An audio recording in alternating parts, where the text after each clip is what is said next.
Cara, eu tô com o meu ouvido entupido. Aí eu tô ouvindo minha voz dentro da minha cabeça. Tá muito estranho.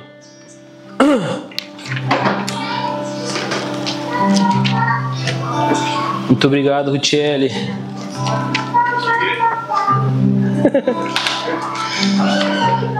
Essa é a Rutiele, pra quem não conhece ela. Dá um tchauzinho aí, Rutiele, pra igreja. Vai, Rutiele, todo mundo te olhando. Meus irmãos, vocês estão felizes? Vocês estão bem? O frio chegou, né? Tá tenso. O pé gelado. O Dedê fica o pé gelado, tô zoando, não vou falar não. Gente, a gente vai falar hoje sobre... Vai continuar, né, nossa série sobre oração, cultura de oração. E... Sempre quando a gente fala de oração, a gente tem, nossa, diversos temas, diversos textos bíblicos e caminhos que a gente pode ir, que a gente pode percorrer para falar sobre oração. Então a gente pode falar sobre oração intercessória, que a gente vai falar hoje. A gente pode falar sobre oração de petição, sobre uma vida de oração, enfim. A gente tem milhares de coisas que a gente pode falar sobre oração. Eu acredito que daria, assim, fácil, umas 15 mensagens sobre esse tema, porque é um tema muito vasto, é um tema muito importante para o cristianismo. Então, você pega, por exemplo, Mateus 6, a oração do Pai Nosso, cada linha que Jesus ensina poderia virar um sermão, de tão poderoso que é. Só que hoje eu queria que a gente fosse no cerne do que é orar. Do porquê orar, do porquê ter uma vida de oração, do porquê Jesus ensinou a orar. E aí eu queria começar falando que a proposta de Deus em te criar, a proposta de Deus em colocar esse tema nas Escrituras e escolher essa forma de relacionamento é que Deus ele quer ser o seu amigo. Isso aqui é muito forte, porque quando a gente olha para qualquer outra religião, para qualquer outro tipo de deuses pagãos, a gente sempre vai ver um relacionamento entre os servos e o Deus, tipo assim, ó, você é meu súdito, então você sacrifica aí, eu recebo aqui, eu te abençoo daí, e você aí e eu aqui. Mas quando a gente olha para o cristianismo, é a única religião que o próprio Deus, a própria entidade, ela propõe que aqueles que creem nela sejam os seus amigos. Então, quando a gente fala sobre oração, sobre vida de oração, nós precisamos entender que é uma convocação dos céus, é uma convocação do Senhor. Não, Felipe, vem aqui que eu quero que você seja meu funcionário. Vem aqui que eu quero que você seja o meu, meu súdito. Não, Felipe, o meu convite para você quer ser meu amigo? Então, quando Deus ele envia Jesus para a humanidade, a proposta e aí, gente, vocês querem ser os meus amigos? Então, quando a gente fala sobre oração, a gente está respondendo a um chamado e, na verdade, respondendo à essência da sua vida. Por quê? Porque você foi criado para ser amigo de Deus. E eu acredito que no meio do turbilhão de coisas que a gente faz hoje, pouca coisa nos significam. Por exemplo, quem você é? Você vai falar assim, não, eu sou a Rutiele, mãe do Caleb, esposa do Gustavo, que faz um brigadeiro delicioso, sou de São Paulo, roubava e tudo mais, mas Deus me converteu. Deus me converteu e hoje eu estou aqui na CMD. Só que na verdade, tudo isso daqui são coisas sobre ela, mas não é quem ela é.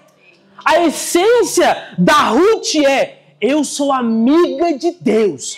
Isso aqui foi a essência do porquê Deus me criou, o motivo do porquê Deus me criou. Então quando a gente vai para Gênesis, ali no comecinho, quando Deus cria o homem, quando Deus fala assim, olha, façamos o homem, a gente vê implícito aqui um propósito duplo de Deus em criar o homem. E aí ele fala assim, olha, façamos o homem a nossa imagem conforme a nossa semelhança. E aí a palavra imagem vai falar sobre o aspecto da representatividade do homem. Por exemplo, quando Deus cria o homem à imagem Deus coloca a sua própria imagem no homem para que o homem governe. Então Deus fala assim, olha, façamos o homem a nossa imagem. O homem agora está andando como um espelho na terra. Então quando a criação olha para o homem, a criação vê a imagem de Deus. E é através da imagem de Deus que o homem está governando sobre a terra. Por quê? Quando Deus cria o homem, Deus cria juntamente com ele um propósito intrínseco no homem, que é, você vai governar.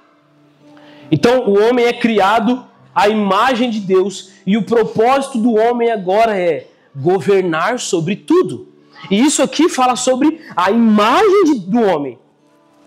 E aí, existe um segundo aspecto na criação do homem. Deus anuncia, olha, e na verdade, cara, eu nunca tinha entendido muito bem esse texto, porque fala, façamos o homem a nossa imagem conforme a nossa semelhança. Eu posso ser muito burro, mas tudo bem, que não é pecado.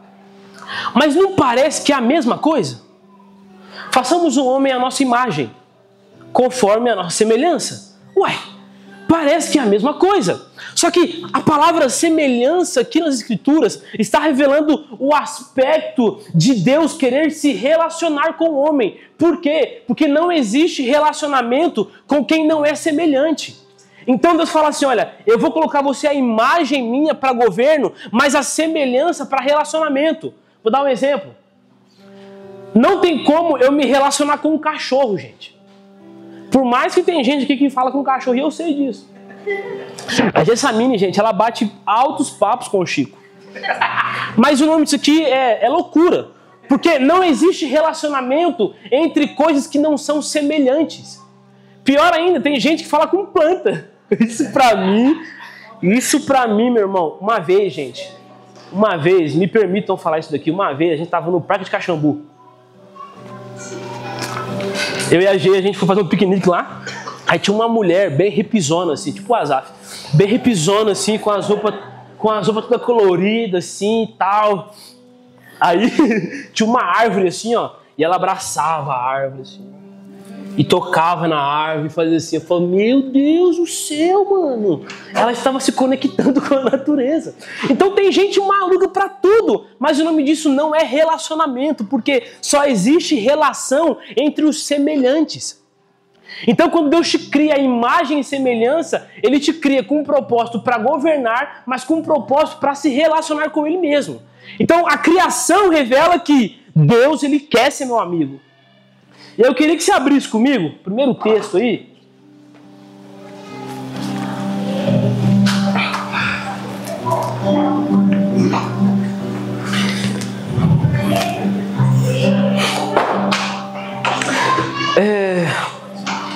Enquanto vocês abrem, eu nem falei, né? Amós. Abre comigo Amós 3. Mas eu acredito que esse tema, oração, né? Ao mesmo tempo que é um tema muito fácil de pregar, é um tema muito difícil, porque, mano, a gente já ouve sobre oração desde quando você se converteu. Então você fala, não, eu sou crente, eu preciso orar. Só que eu acredito, meus irmãos, que nós precisamos redefinir um pouco o conceito de oração que nós temos. Por exemplo, a gente sempre atrela oração à necessidade física ou a necessidades externas. Então, por exemplo, não, oração é, nossa, eu estou precisando de alguma coisa, então eu vou orar a Deus. Eu estou necessitado de algo, então eu vou orar ao Senhor. Eu não estou dizendo que Deus não responda às nossas necessidades físicas. Porque em Mateus 6, por exemplo, enquanto Cristo está ensinando a orar, Ele fala assim, olha, quando vocês forem orar, você vai falar assim, ó, dê-nos o pão nosso de cada dia. Então Ele está te ensinando, olha, leve a Deus, leve ao seu Pai a sua necessidade física também. Só que o cerne da oração não é necessidade. O cerne de uma vida de oração, meus irmãos, não é necessidade. Não é necessidade de algo. E aí, enquanto eu escrevia isso, eu falava, mano, mas se oração não é necessidade externa, o que é oração? Por que eu vou orar agora? Só que aí, meus irmãos, nós precisamos entender e pensar sobre isso. Se a sua vida, presta atenção, se a sua vida de oração é centralizada em necessidades, será que você continua a orar? Continuasse? Continuaria. Fugiu da minha cabeça. Será que nós como igreja continuaríamos a orar mesmo se nada nos faltasse? Então pensa comigo, hoje você tem zero necessidade. Tudo que você precisa, você já tem. Será que eu continuaria orando? Será que a única força motriz, a única coisa que me levasse a orar é necessidade? E Deus me dá tudo que eu peço, tudo que eu preciso eu já tenho. Por que orar então? E aí a pergunta que fica é, se oração é centrada em necessidade, qual era a necessidade que Adão tinha no jardim? Adão tinha necessidade do que no jardim? De nada. Era perfeito. Ele nem precisava trabalhar para comer, porque Deus dava tudo o que ele precisava. E mesmo assim, Adão mantinha uma vida de relacionamento com Deus, porque oração não é sobre Deus suprir a minha necessidade. Oração é sobre a minha necessidade de conhecer a Deus ser suprida. Vocês estão comigo, gente?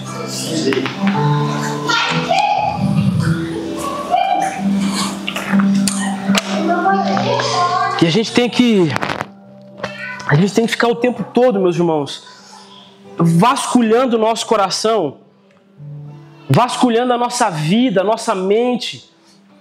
O texto que o Cleverson leu aqui, Deus, sonda-me, sonda o meu coração, sonda a minha vida. O Senhor precisa vasculhar a minha vida e colocar para fora as minhas intenções mais puras. Por quê? Porque quando eu me movo com o Senhor, quando eu ando com o Senhor, baseado em Deus responder às minhas necessidades apenas, eu não estou procurando um Deus para me relacionar, eu estou procurando um Deus que resolva os meus B.O.s. E meus irmãos, talvez, e só talvez, a gente como igreja está se relacionando com Deus, não porque Ele é digno, mas porque Ele é poderoso para resolver os meus B.O.s. Então eu como líder de igreja, eu não estou tipo assim, Deus, venha com a tua presença. Deus, nos deixe te conhecer. Deus, faça com que a nossa comunidade te conheça de verdade. Eu estou o tempo todo, Deus, por favor, resolve o probleminha do fulano. Deus, por favor, nós temos essa necessidade aqui. E como eu já disse, Deus ele não vira as costas para isso, mas o centro da vida de oração não é Deus te respondendo nas suas necessidades. É Deus respondendo o buraco que tem na sua alma dele mesmo. Uau. Então eu não busco resolução do meu problema, eu busco relacionamento com Cristo. E oração ela vai se definir basicamente em relacionamento com Cristo Jesus. E aí, eu sinto, meus irmãos, que já há um tempo eu sinto que o Senhor tem reposicionado a CMD de um lugar de serviço para um lugar de amizade. Antes da conferência, nós tivemos uma sala de oração muito poderosa, assim, onde o Espírito Santo de Deus veio com um entendimento de amizade, de, olha, eu estou cansado de vocês trabalharem para mim e não serem meus amigos. Então, eu sinto que Deus está pegando o nosso coração e reposicionando no lugar de amizade de novo. E aí, a pergunta que eu quero fazer para vocês é, cara, qual foi a última vez que você orou simplesmente pelo fato de se deleitar no Senhor? Qual foi a última vez que você entrou no seu quarto ou aqui na igreja mesmo e orou simplesmente pelo fato de quem Deus é? A verdadeira oração, meus irmãos, é aquela que eu não chego para Jesus com as mãos cheias de problemas. A oração que mais agrada o Senhor é a oração que Ele entra na casa de Marta e Maria. E aí as duas estão ali, são da mesma família, têm o mesmo mestre. E aí Marta quer agradar a Jesus. Só que a maneira como que ela faz isso é através do serviço. E eu sinto, meus irmãos, que Deus está pegando a CMD e dizendo: olha, CMD, vocês são Marta e graças a Deus por isso. Eu vejo vocês com as mãos cansadas, com as mãos cheias de calo de tanto trabalhar. Mas eu sinto que, especificamente para nós, como comunidade, Deus está dizendo: eu quero entrar na casa de vocês e ser recebido com lágrimas. E ser recebido com cheiro de perfume derramado. Eu preciso voltar a falar para vocês que esse lugar onde vocês estão, ninguém vai tirar isso de vocês. Porque talvez, meus irmãos, nós estamos muito preocupados com a estética da nossa casa, com o serviço da nossa casa. E isso é muito bom. Mas existe um grande problema no serviço, que é quando eu trabalho muito, me falta tempo para contemplar o Senhor. Vou expor o Leandro. Há muito tempo atrás o Leandro estava numa crise assim, que ele falava assim: mano, os caras não amam Jesus na igreja, cara. O louvor tá comendo aqui e os caras ficam tipo apático. E aí ele fazia, quem é mais antigo vai lembrar, ele fazia uma parada que ele estava aqui assim, ó, adorando o Senhor, aí fazia assim, ó, no meio do culto aqui, ó. Quando ele estava aqui, estava assim, ah! Aí ele virava assim e vinha assim já, ó. E ficava assim, com a mão no bolso assim, ó. E aí eu peguei e falei para ele, mano, o seu problema é que você quer ser pastor na hora de ser ovelha. Quando você está aqui, a sua única função é amar a Jesus, não é pastorear ninguém. Então a nossa única função diante de Deus, meus irmãos, primeiramente é derramar aos pés de Jesus um bom perfume, derramar aos pés de Jesus uma boa adoração. Então não adianta nada, não vai adiantar nada nós temos uma igreja incrível, com a mídia incrível, com um som incrível, mas a nossa amizade com Jesus é fraca. A nossa amizade com Jesus, ela não suporta provações. Então, eu não vou citar ninguém, mas eu posso ter uma amizade com você que ela é fraca, que na nossa primeira briguinha a gente rompe e nunca mais se fala. O nome disso é amizade fraca, amizade que não tem fundamento, amizade que não passa tempo junto. Então, eu queria que você refletisse agora.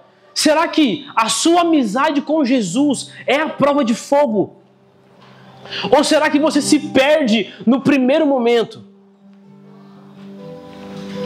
Vida de oração, meus irmãos, não é apenas um momento que eu reservo para orar. Então, Mateus 6 vai falar, olha, fecha tua porta, o seu pai está em secreto, enfim. Só que isso daqui não é vida de oração, isso daqui é Jesus ensinando um momento do lugar secreto, um momento de oração. Mas quando a gente fala sobre oração, nós estamos falando sobre toda uma vida de oração.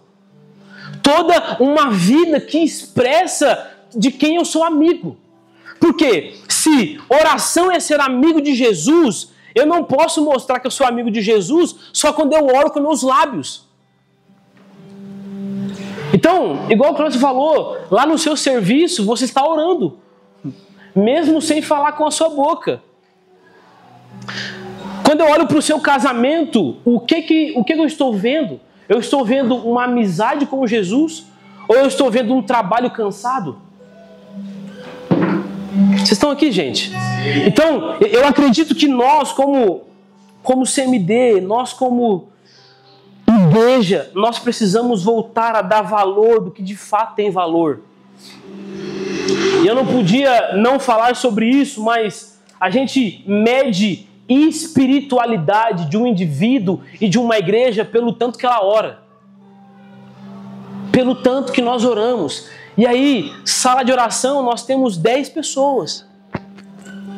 Então talvez, meus irmãos, e só talvez, nós não damos valor o suficiente para sermos amigos de Jesus. Porque não tem como ser amigo de Jesus e não orar, sim ou não? Não dá para dizer que eu sou amigo de Jesus e eu não tenho uma vida de oração. Dito isso, eu quero te convidar para a sala de oração daqui a 2 semanas. Existe uma preocupação na gente de fazer uma igreja centrada no Cristo. De fazer uma igreja que ora, mas que trabalha também. De fazer uma igreja que adora com extravagância, mas que saiba pregar, que saiba ensinar, que saiba cantar uma música. Só que existe uma frase de um cara chamado Hudson Taylor, que foi um missionário que foi para a China, cara, com a vida incrível assim, e ele escreveu o seguinte: quando nós trabalhamos, mas quando nós oramos, Deus trabalha. Então, às vezes, o problema que você encontra na igreja não é necessário trabalho, é necessário oração. Charles Spurgeon disse uma vez: eu preferia ensinar um homem a orar do que 10 homens a pregar. Meus irmãos, quando nós olhamos para as Escrituras, ou quando nós olhamos para as histórias de avivamentos, nós sempre vamos ver pessoas que eram totalmente íntimas de Deus. Nós vemos pessoas que a vida de oração delas era de 8 horas por dia, 12 horas por dia. Hoje eu vi uma história de um homem que foi missionário na Índia, e a história diz que ele orava e estudava a palavra de Deus durante 14 horas por dia. 14 horas por dia. E aí você vai ver a vida desse homem no campo missionário. Ele simplesmente virou a Índia de ponta cabeça. Apenas um homem. Então a pergunta é: será que dentre nós aqui não tem um amigo de Deus? Será que dentro da nossa comunidade não tem um amigo do Espírito Santo? O que nós precisamos não é trabalhar mais, é orar mais, é conhecer mais, é saber mais quem é Jesus, é frequentar mais o lugar de oração. E aí a gente vai para o texto agora.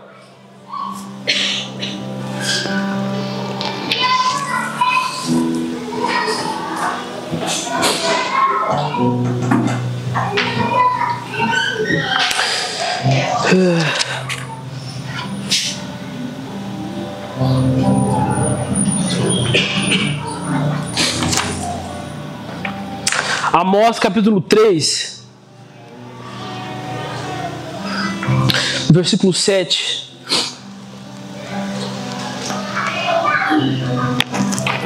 Vai falar o seguinte: certamente o soberano Senhor não faz coisa alguma. Em algumas traduções fala: e não fará coisa alguma sem revelar o seu plano aos seus servos, os profetas.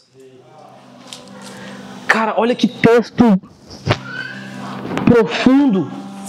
Certamente o soberano Senhor não fará nada sem antes revelar aos seus servos, aos profetas. Aqui a gente pode trocar profetas por amigos.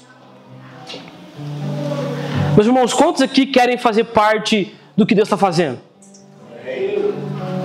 A única maneira de fazer parte do que Deus tem feito é sendo amigo de Deus. Sendo amigo de Deus. Não tem como eu fazer parte do que Deus está fazendo por tabela. Então Deus, o que o Senhor está fazendo através da CMD, me deixa participar também. E aí eu queria... Quando a gente olha para a história, a gente vai ver como que Deus trabalha. Então Deus, ele projeta, compartilha e executa. Deus, ele projeta um plano na sua cabeça, ele compartilha com seus amigos e depois ele executa. Quando a gente vai ver Noé, por exemplo, Deus chega para Noé e fala: ô Noé, a terra está uma bagunça. A terra está uma bagunça. E aí, Noé, eu vou mandar uma chuvinha aí. Faz o seguinte, constrói uma arca. Vou te dar um tempo aí, constrói uma arca, que daqui a pouco eu vou vir com um dilúvio, vou varrer a terra. Meus irmãos, a pergunta é, Deus poderia sim ou não vir de repente com um dilúvio e de maneira milagrosa salvar Noé? E isso já seria incrível. Já seria incrível a história de um dilúvio tremendo e uma família foi salva, milagrosamente.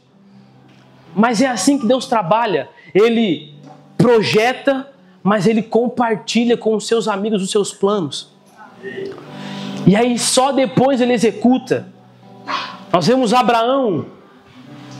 Deus fala a Abraão, eu quero formar um povo para mim. Deus simplesmente podia fazer nascer um povo e ser o povo de Israel. Mas Deus escolhe Abraão. E através da amizade com Deus de Abraão. A amizade de Abraão com Deus é a base da formação, da construção do povo de Israel. Por quê? Porque Deus projeta, mas Ele compartilha também. Numa outra história, Deus vai para Sodoma e Gomorra. E aí no meio do caminho, Deus encontra o seu amigo Abraão. E aí esse texto de Gênesis 18 vai falar assim, poderia eu esconder de Abraão o que eu vou fazer? Meu Deus. Poderia eu esconder do meu amigo Abraão aquilo que eu estou planejando fazer? E aí ele para lá, almoça com Abraão. Você já pensou Deus comendo? Deus ele come com Abraão. Deus almoça com o seu amigo. E aí Deus começa a ir para Sodoma e Gomorra. E aí Abraão fala assim, Deus, para onde você vai? E aí ele fala, olha, Sodoma, o grito de Sodoma chegou a mim e eu vou destruir aquela cidade. E aí Abraão começa a aconselhar Deus. Deus, e se tiver 50 justos lá? Deus, e se tiver 30 justos? Deus, e se tiver 10 justos? Meus irmãos, a pergunta que eu quero fazer para nós hoje é, qual foi a última vez que Deus nos revelou um segredo? Qual foi a última vez que você ouviu da boca de Deus, olha, poderia eu esconder da dona Miriam algum segredo? O nosso problema é que nós pegamos essas histórias, colocamos ela numa prateleira e falamos, não, isso aqui foi para grandes homens de Deus. Mas essa noite nós precisamos dizer para Jesus, Jesus, por que o Senhor não revela mais para nós os seus segredos? Por que o Senhor não revela mais para nós qual é o seu próximo passo? Meu irmão, não tem como interceder, porque o que Abraão faz aqui é intercessão. Não tem como interceder sem antes conhecer o coração de Deus. Então, Deus ele projeta, ele compartilha o seu coração, e aí sim nós podemos interceder por isso. 1 Timóteo.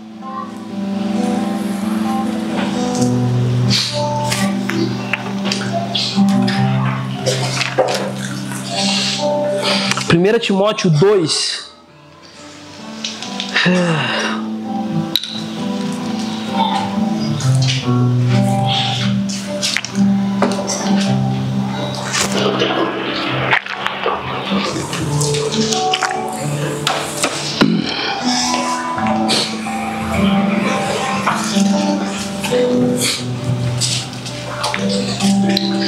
Primeira Timóteo 2:1.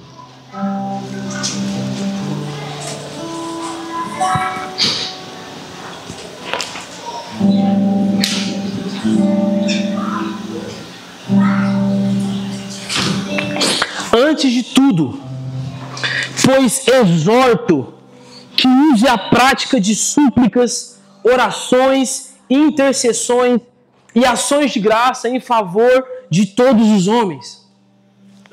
Paulo usa a palavra aqui intercessão, e a palavra intercessão no grego aqui é entrevista. Então Paulo está dizendo para Timóteo, Timóteo, eu estou te exortando, eu estou te mandando fazer uma coisa. Você vai orar, você vai suplicar, você vai fazer ações de graça pelos homens, pela igreja, mas você vai entrevistar o coração de Deus para saber o que Ele quer fazer com a igreja, para saber o que Ele quer fazer com o seu povo.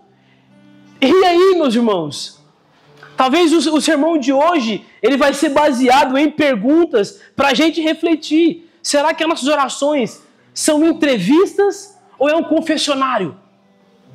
Você entrevista o coração de Deus. Você pergunta para Deus, Deus, qual é o seu plano? Ou você leva o seu plano para Deus aprovar?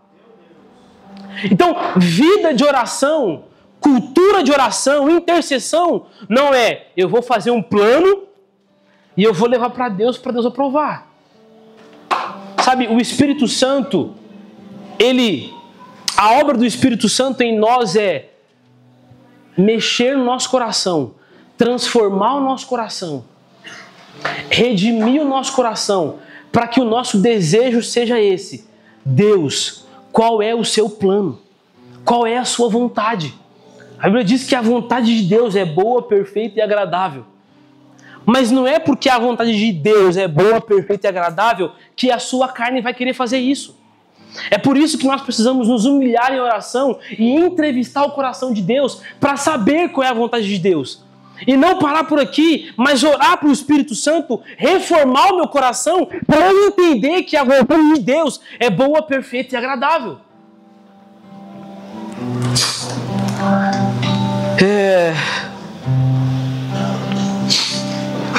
Filipenses 2.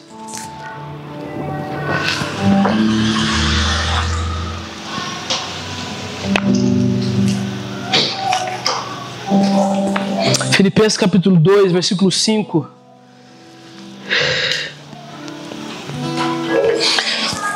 Vai falar o seguinte: tendo em vós o mesmo sentimento que houve em Cristo Jesus.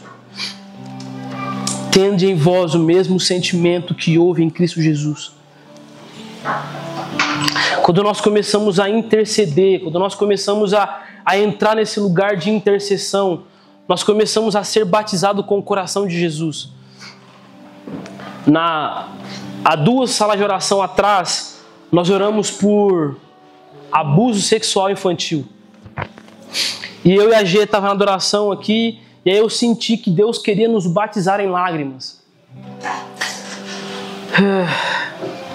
E aí de repente a gente começou, eu pelo menos comecei a sentir o meu coração ser apertado, ser amassado por isso. E aí eu comecei a sentir o desespero de Jesus por essa causa. E aí quase todo mundo, não sei, que estava aqui começou a chorar desesperadamente, porque tende em vós o mesmo sentimento que houve em Cristo Jesus. Intercessão é ser batizado com o mesmo coração de Cristo Jesus. E aí a gente começou a orar, começamos a clamar sobre isso, sobre esse tema. E aí eu aprendi que você só pode ser um intercessor se você for batizado pelo coração de Jesus. Porque se eu fosse clamar por isso, baseado no meu coração, eu ia orar assim: Deus, mata todos os estupradores. Deus, não deixa nem eles nascer. Porque essa é a vontade do Giovanni orando sobre isso. Mas o mesmo sentimento de Cristo Jesus é: perdoa esses homens. E aí o Gabs veio e fez uma oração que foi: Senhor, se existe um potencial em algum homem de um dia ser um estuprador, convença-o agora. O nome disso é entrevistar o coração de Deus, saber qual é a vontade dele sobre esse assunto e aí sim orar. Então, sala de oração, meus irmãos, é a prática da entrevista. Sala de oração é a prática onde nós pegamos o microfone e apontamos para o coração de Deus. Deus, fala o que o Senhor quer fazer. Nós precisamos voltar a dar peso para a opinião de Deus, meus irmãos. Para a opinião de Deus. Um intercessor, alguém que ora segundo o coração de Deus, é alguém que não anda segundo a sua opinião. E aí a pergunta de hoje é: cara, qual é a opinião de Deus sobre o seu casamento? Qual é a opinião de Deus sobre a criação dos seus filhos? Para o pastor, qual é a opinião de Deus sobre como nós estamos lidando com a igreja? Porque a opinião de Deus é o que nos guia. A opinião de Deus é o que importa. Então, eu só intercedo, eu só oro segundo a opinião de Deus. Segundo a opinião de Deus. Mas aí, talvez e só talvez a gente está orando não pautado na opinião de Deus. E aí você começa a orar sobre as suas vontades. Você começa a interceder sobre os seus quereres. Mas Filipenses vai dizer que existe em nós o mesmo sentimento que houve em Cristo Jesus. Que existe em nós o mesmo esforço que houve em Cristo Jesus. A mesma intenção que houve em Cristo Jesus. A mesma forma de entrevistar o coração do Pai que houve em Cristo Jesus. Sabe,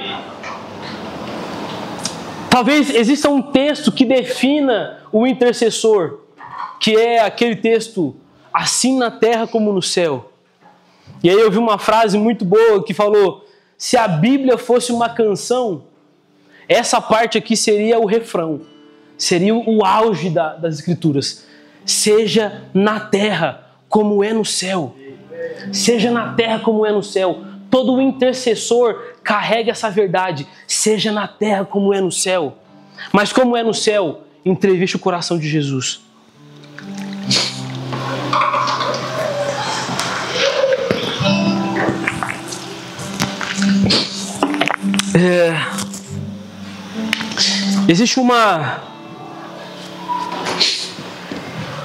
Existe uma história de... Quem conhece Low Engle?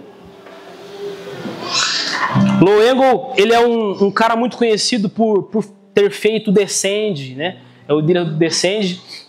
E alguns anos atrás, nos Estados Unidos, estava para ser aprovada uma lei do aborto. Então, os Estados Unidos ia aprovar com que as mulheres pudessem abortar livremente. E aí, de repente, esse homem começou a entrevistar o coração de Deus. E aí ele viu que isso não era a vontade de Deus. E aí ele não ficou parado, ele não ficou apático. Por quê, meu irmão? Apatia vem de um lugar da onde a gente não conhece o coração de Deus. Porque se a gente fala assim, olha, nós vamos clamar hoje sobre abuso sexual infantil, e você fica apático, isso mostra que você não conhece o coração de Jesus. Se você não consegue abrir a sua boca, isso mostra que você não entrevista e não foi revelado para você o coração de Jesus. E aí, de repente, ele juntou com milhares de jovens e proclamaram um jejum e oração durante muito tempo. E aí, estava para ser decidido quem ia ser o presidente da época. Então, se fosse um presidente, seria aceito o aborto. Se fosse outro presidente, não seria aceito. Então, eles começaram a clamar, começaram a buscar o Senhor. E aí, por uma forma quase que milagrosa, o presidente Bush, na época, George W. Bush, ganhou como presidente e assinou contra o aborto. Meus irmãos, o nome disso é os intercessores gritando, seja na terra assim como é no céu. Seja na terra assim como é no céu. Então, quem vive uma vida de oração não vive desconexo da realidade da nossa cidade. Essa semana eu recebi uma informação que eu não fazia ideia. Eu descobri que na cidade existem algumas pessoas que são viciadas em crack a ponto de bater na mãe. Eu vi um testemunho do rapaz falando, olha, o rapazinho foi lá, bateu na mãe dele para roubar o que a mãe dele tinha para poder comprar pedra. Só que essa informação, meus irmãos, é apatia da nossa parte, ou nós vamos entrevistar o coração de Deus e, Deus, qual é a sua opinião sobre isso? Qual é a sua opinião sobre essa situação? E aí nós vamos orar sobre isso, nós vamos interceder sobre isso. Porque que seja na terra assim como é no céu. Que seja em Baipendi assim como é no céu. Vocês estão aqui? Sim. Então, o maior chamado que nós podemos ter, o maior chamado que nós podemos exercer hoje na igreja, não é ser o pastor da igreja, não é ser o ministro, não é ser o cara que prega, o cara que ora. O maior chamado e o maior ministério que a gente pode exercer na casa de Deus é ser amigo de Deus. Deus está chamando a gente hoje para sermos os seus amigos, porque Deus não compartilha os seus segredos com os seus desconhecidos. Deus compartilha os seus segredos com os seus amigos. Então, o meu sonho é você daqui uns dias chegar e falar assim: Gi, Deus compartilhou um segredo comigo e nós precisamos orar sobre isso daqui. Amém, meus irmãos? Vamos ficar de pé comigo?